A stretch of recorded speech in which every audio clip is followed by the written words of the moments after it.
I live for moments of aliveness. I'm not talking about the mere conscious physicality of living in a body, like noticing breath circulate through my lungs, or the familiar reminder of my beating heart when I turn upside down and hear blood pulsing in my right ear. The aliveness I'm describing is something else entirely. It's happening in this moment as I write, sipping coffee, imagining you, dear reader, while Cat Clyde plays softly in the background and suddenly belts out a note that engulfs every piece of me.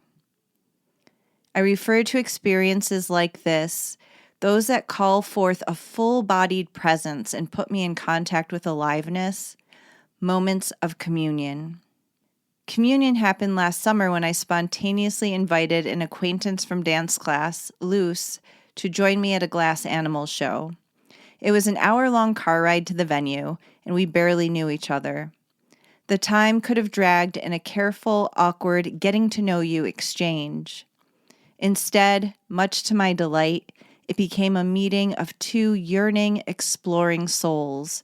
The conversation unfolded like a symphony, ushering less visible, dormant parts of me out to play. We sacrificed the safety of polite knowing for something deeper and more vulnerable. I practice communion on my daily walks.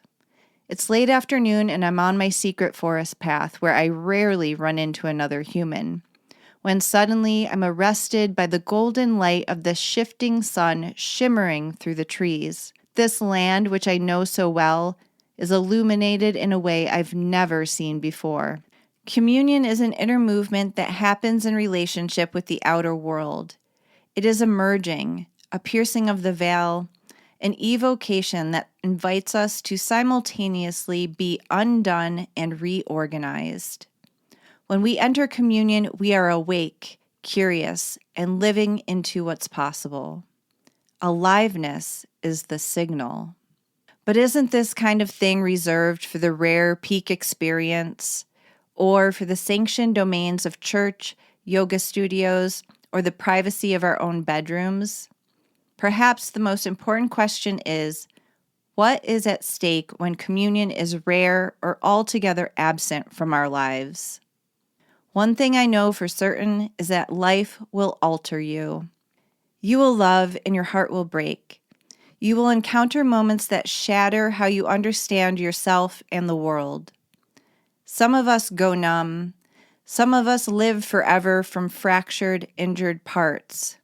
Some of us dive down into the depths of the ocean and come back with fistfuls of gold. Diving is deliberate. It requires choosing to engage rather than manage, to be affected rather than protected.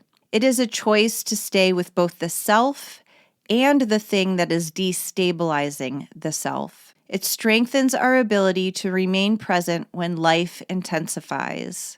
Communion is one way we practice steadiness. It gathers what has fragmented and brings us back into contact with ourselves.